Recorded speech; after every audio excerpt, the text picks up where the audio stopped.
focused on BRICS-related issues, which was quite understandable. China had been very supportive of India when we were doing the BRICS summit, and we also were reciprocated in full measure. So there was that sense of mutual support in terms of the BRICS. During this period, in the preparations for the BRICS, actually we had 7 ministers from India come to China in that connection. Some of it was appreciation for PM's vision of the BRICS. Both sides have spoken of a golden decades for the BRICS and how the BRICS can really be raised to the next level. So there was a lot of discussion on that. Then the discussions moved to bilateral relations. And I would sort of characterize the approach of the two sides as a forward-looking approach. And I think essentially the discussions themselves are very constructive about where the relationship should be going and will be going.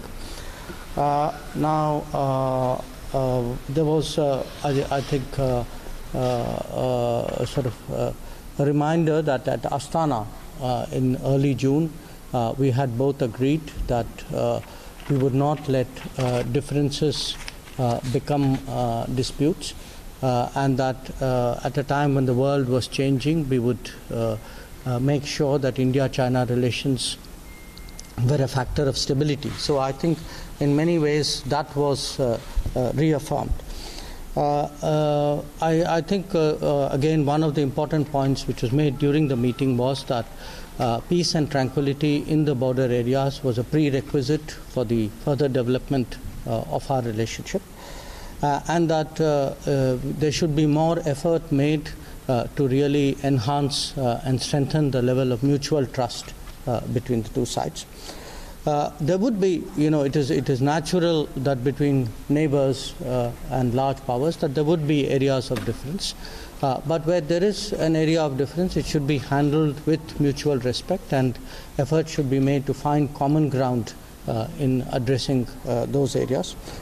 And specifically with regard to defense, that the personnel involved with defense and security must maintain strong contacts and cooperation, and ensure that the sort of situations which happened recently do not recur.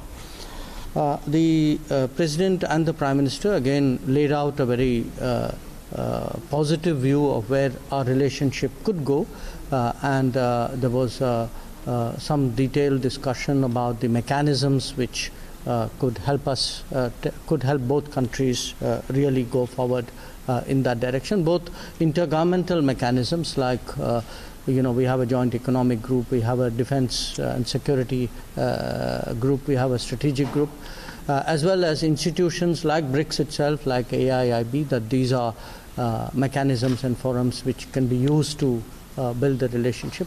So overall, I think sort of the readout I would give you, as I said, is really a sort of a forward-looking, constructive sort of sense of the relationship, and a very strong affirmation at the leadership level that it is really in the interest of both countries to keep this relationship forward and on an upward trajectory.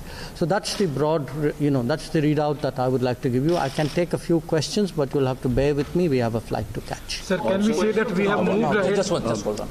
Yes, Aditya. So on the issue of counterterrorism, there's been positive movement for the first time listing of terror groups like Jaish-e-Mohammed and Lashkar-e-Toiba. Was there any discussion on that? Any forward movement on Maulana Masood Azhar as per the 1267 committee, the sanctions? Any positive movement from China? Okay. Keep your question short. I will gives me more time.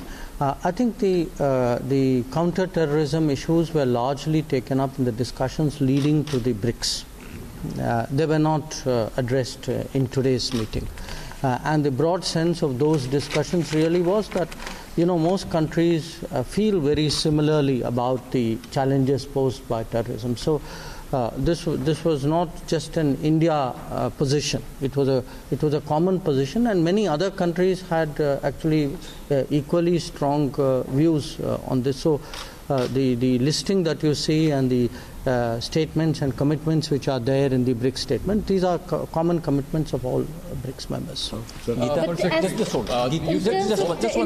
terms of terrorism, sir, in the bilateral context, was terrorism raised, was the Asian concerns regarding terrorism emanating from Pakistan raised at all between...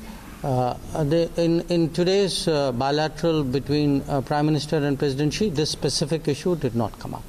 Foreign Secretary, you mentioned that both principals, in light of recent events, said the need for border personnel to be in greater touch, defense personnel to be in greater touch. Could you elaborate a little bit more?